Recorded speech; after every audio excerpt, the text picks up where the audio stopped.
Eastern Wisdom and Modern Life with Alan W. Watts. Produced by KQED San Francisco for the Educational Television and Radio Center.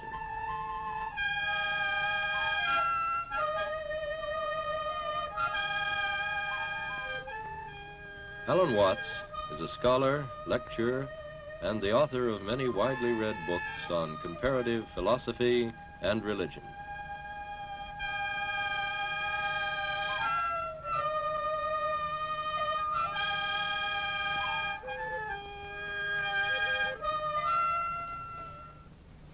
This is not the figure of a strange pagan god. It is the figure of a man, an awakened man, a Buddha. And I expect you may have wondered why almost all figures of Buddha or of many other Eastern sages that you see are seated like this. This figure of Buddha is in the posture of meditation, and the way in which he is seated and the whole cast of his features and of his expression symbolize a certain attitude to life, a certain way of looking things, which in Indian and Chinese philosophy is considered essential to sanity. Perhaps I can give you some idea of the meaning of this attitude by demonstrating it with a Chinese character, a word which represents this whole attitude to life. Most of you probably know that Chinese characters are originally picture writing. And in this particular character, this half of the character is said originally to have represented some water bird, perhaps a stork or a heron. And this other part of the character is, first of all, a sign meaning the human eye. And then you put legs on it, the activity of the eye, and that means seeing. And the whole character is pronounced Guan. And it means a certain kind of observation, a certain way of looking at things which might be typified by the image of a heron standing at the edge of the water, as in this painting, which is by the great Japanese artist Kano Motonobu. There is the heron standing quietly and serenely, watching the water. And so, the whole meaning of this attitude to life is what is summed up in the entire Eastern idea of meditation typified in these Buddha figures. And I want to try today to explain to you something of the meaning of this attitude to life.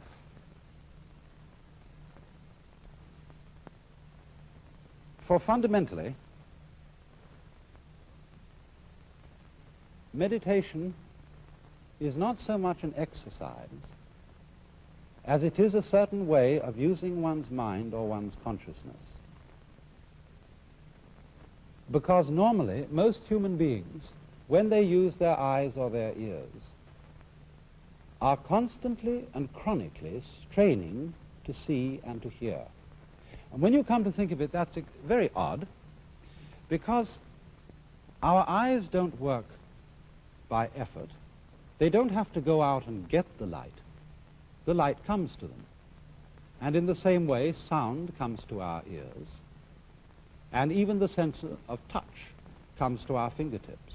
We don't, for example, have to press a thing hard. If I want in the dark, I'm trying to fumble and feel what this is. I don't have to press very hard to feel it, because the sensation simply of the hard object comes to the nerve ends in my skin. And so it's strange, isn't it, that we have acquired the habit of a constant and chronic effort to see clearly and to hear clearly. I think part of it comes from school. You know, when children are listening to a teacher in class, they're always fidgeting or doing something like this, you know, and looking around and twisting and jiggling. And the teacher says, "Pay attention!" And the children immediately, to ingratiate the teacher, are able to sort of ham or act what paying attention is like. And paying attention, of course, is staring at the teacher in front. Yes, we're very interested in what you say. And sometimes, to get their concentration clear, they curl up their legs around the legs of the chair and go into all these strained attitudes so that the teacher knows they really are trying very hard to attend. And it is through such conditioning as that, through being taught that we must try to see and try to hear in order to have clear sight and clear hearing, that we learn constantly to strain our senses in their use. But as a matter of fact, this impedes the clarity of our senses, because if you will try staring hard at a book in front of you, or staring very hard at the TV screen you're looking at right now, you will find that it becomes fuzzy. Also, in the same way, if you're trying to listen, say, to a telephone conversation while the children are running all over the house and screaming, if you try to listen to the telephone, you'll get very angry and you'll have to stop to yell at the children to make them be quiet. But on the other hand, if you just let the sound come to your ears, you'll have no difficulty at all in hearing. So, you remember then that heron I showed you. When that heron was watching for fish, it wasn't sort of going like this, looking all over the place for what, fish here, fish here. No, heron is just quiet like this. And as it were, the whole area of vision is simply coming to the heron's eyes. And the moment it sees a ripple in the water, it darts down and gets the fish. Now, I don't think it's only that we have been taught by teachers and parents and so on to try to see and try to hear clearly. There are other factors in the problem. And one of them is that while we are seeing and hearing, we are trying to make sense of our world by thinking about it. And the act of thinking also introduces an element of strain into the use of our minds. And I think the reason for this is, perhaps you will remember how I showed you on a previous program, that thought is linear. You know, it goes one word after another. It's strung out in a line.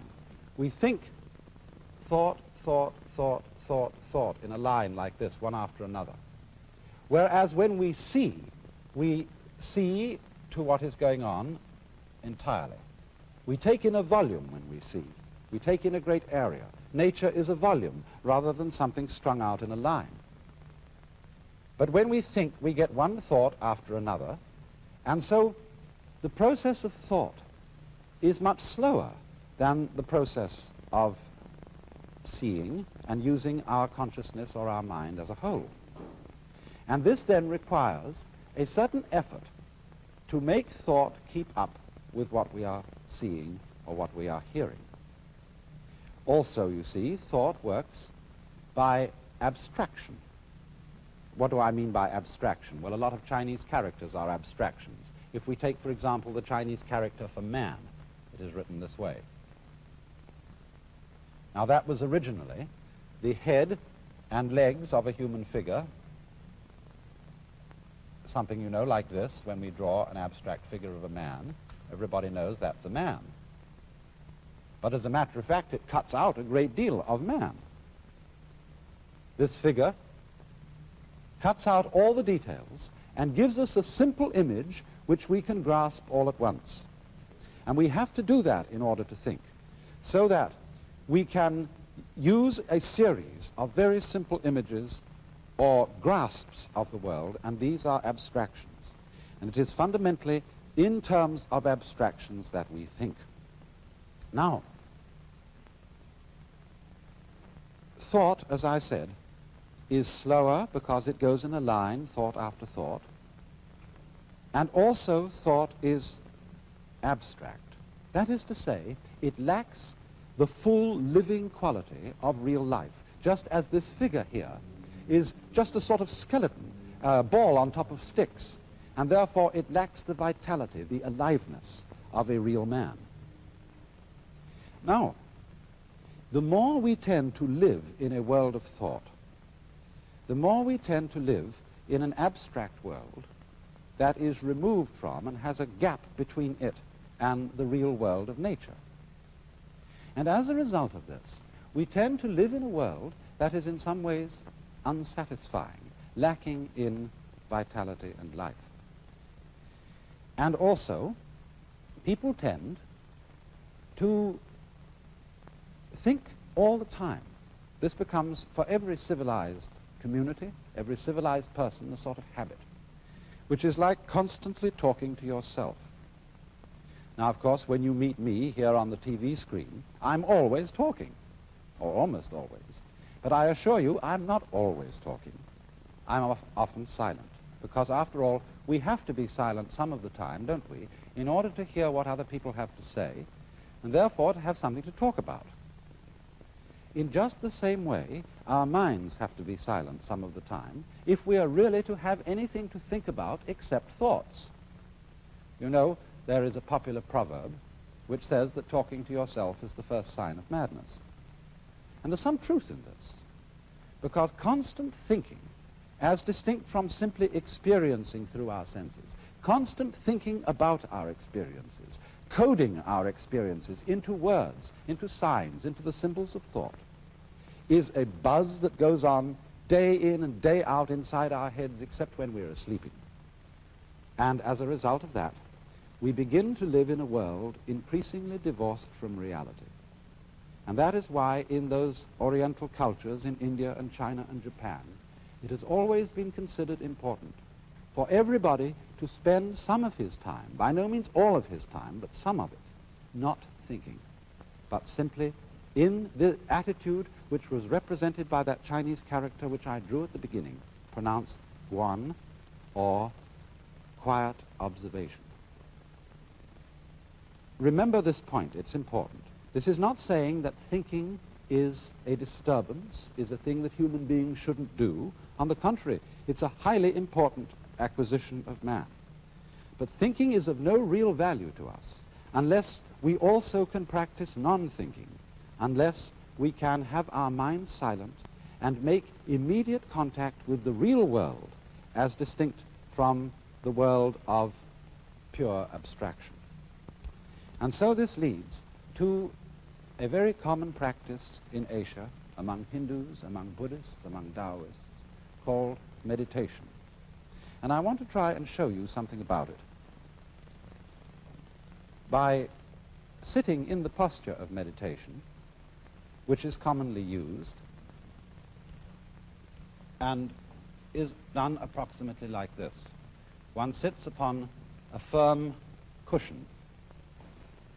Usually, a big city telephone directory is about the right thickness.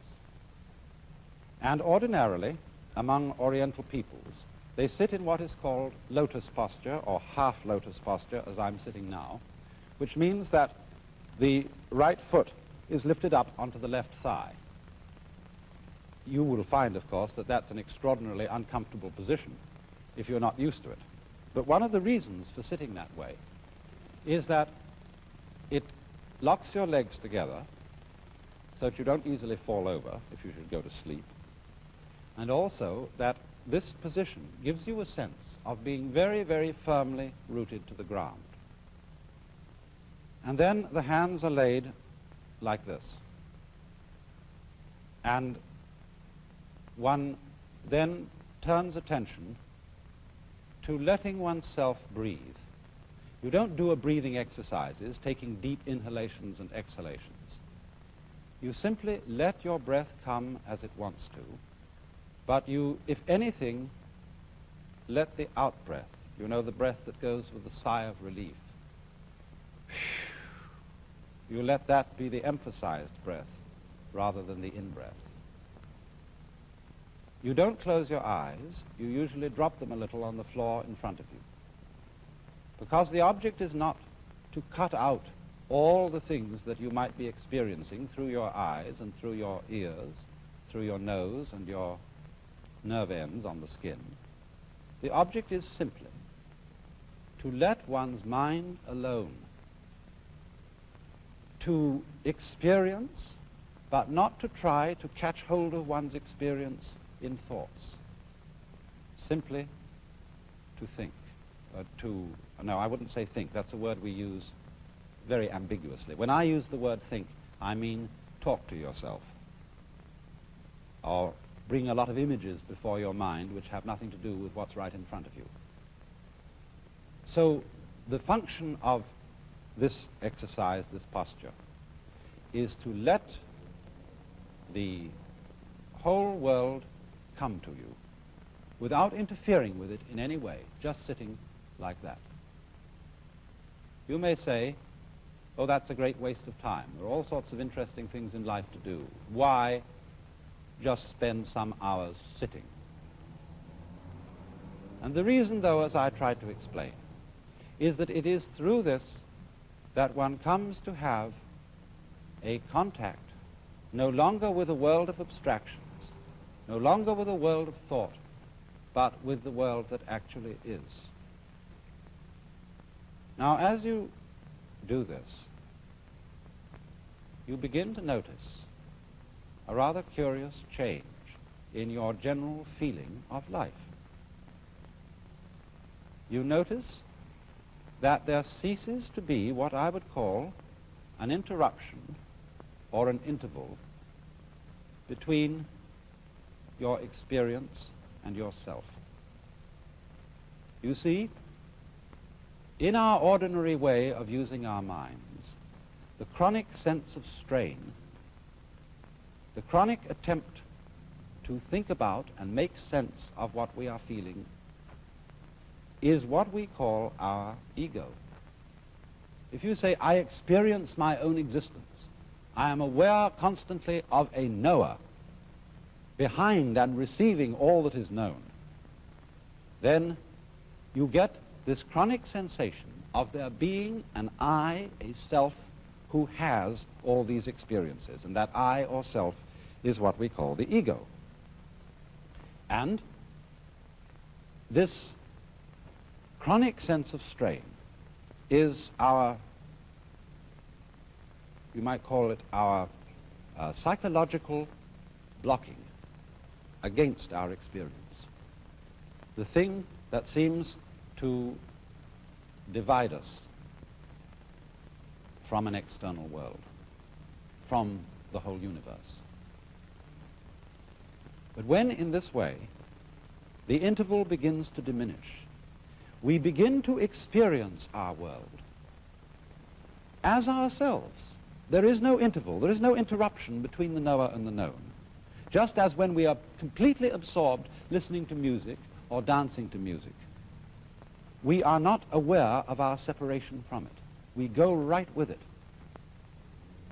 And so in the same way, when the mind responds instantly to what the senses bring, it seems almost as if the mind and what it experiences were one and the same. Now, in a way, of course, this is actually true.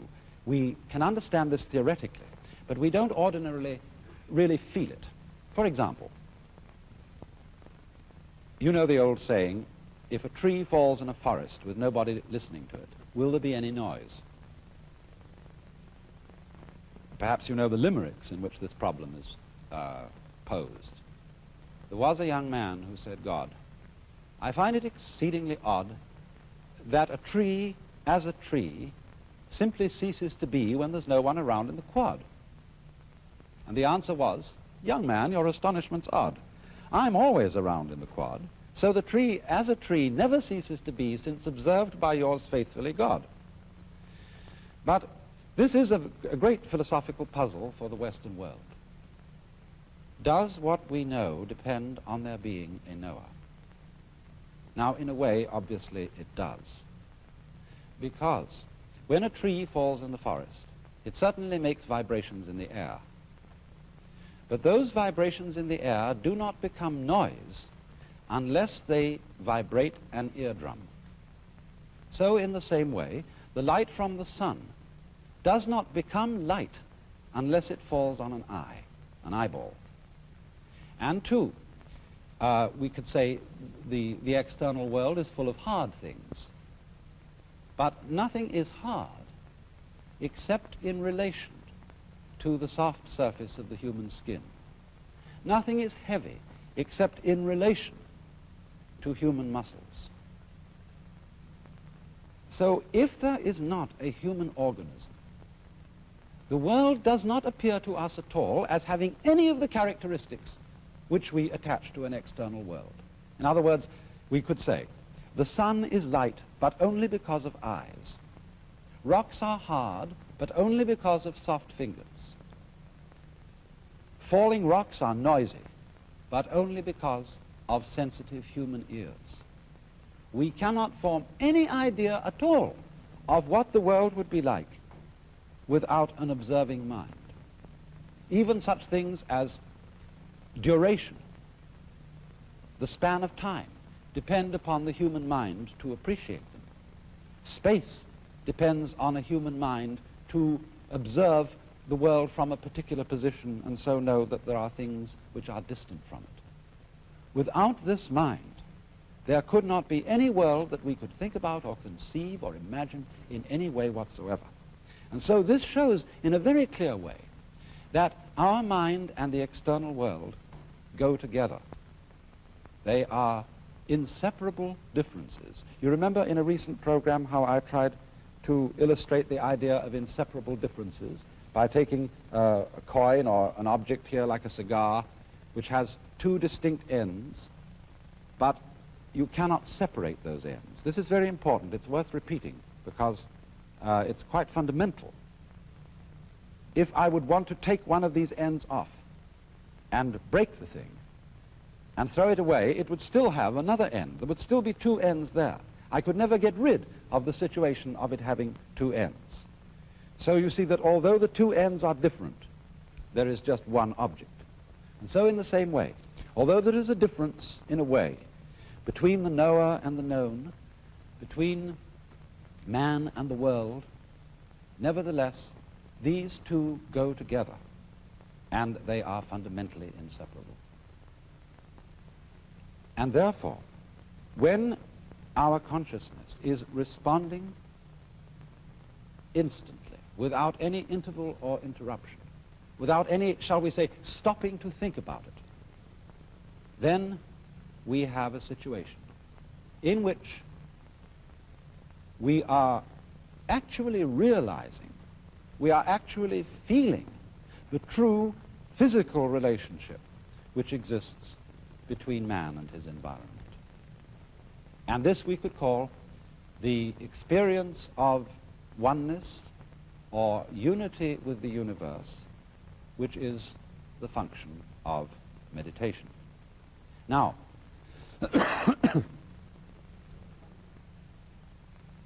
I think it's not difficult to see some very obvious values in this. Because, well, if we live entirely in a world of thought, all the things that we pursue in life tend in a way to become arid and unsatisfactory because we are living in an abstract world.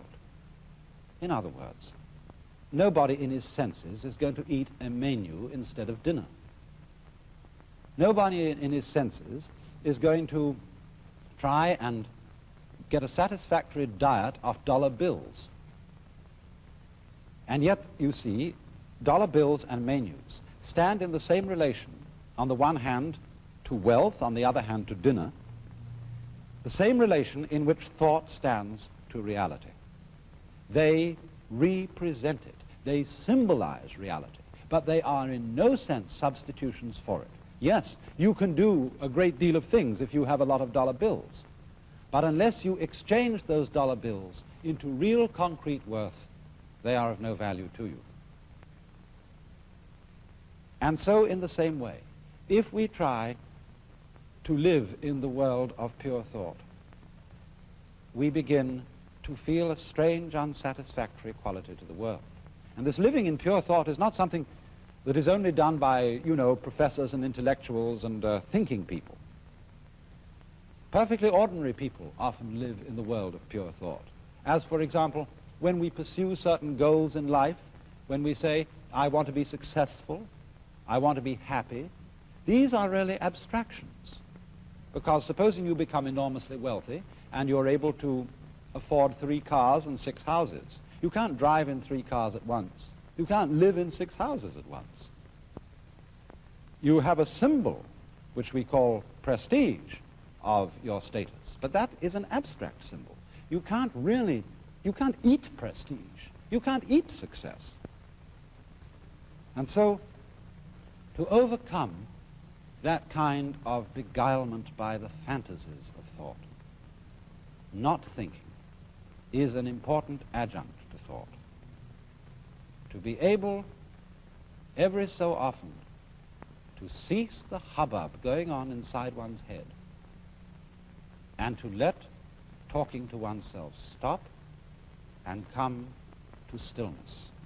You needn't, of course, sit in the meditation posture like this to do it. This is simply the way it's done by Buddhists and Hindus. You can walk, you can sit in the ordinary way, you can lie in the bathtub and do it. You can lie on your back in bed before you get up in the morning and do it. Just let your mind alone and stop trying to make sense of the world, so that there is really something to think about other than thought itself. It's like if we wrote books about nothing but books. This is, I'm afraid, what a great deal of scholarship is. Books about books about books. And so in this way, through meditation, we come to that kind of profound peace which is exhibited in the faces of the Buddhas. I remember particularly some words by Lafcadio Hearn, in which he gives a marvelous description of the whole attitude which these faces represent. Each eidolon shaped by human faith remains the shell of a truth eternally divine, and even the shell itself may hold a ghostly power. The soft serenity, the passionless tenderness of these Buddha faces might yet give peace of soul to a West weary of creeds transformed into conventions, eager for the coming of another teacher to proclaim, I have the same feeling for the high as for the low, for the moral as for the immoral, for the depraved as for the virtuous, for those holding sectarian views and false opinions, as for those whose beliefs are good and true.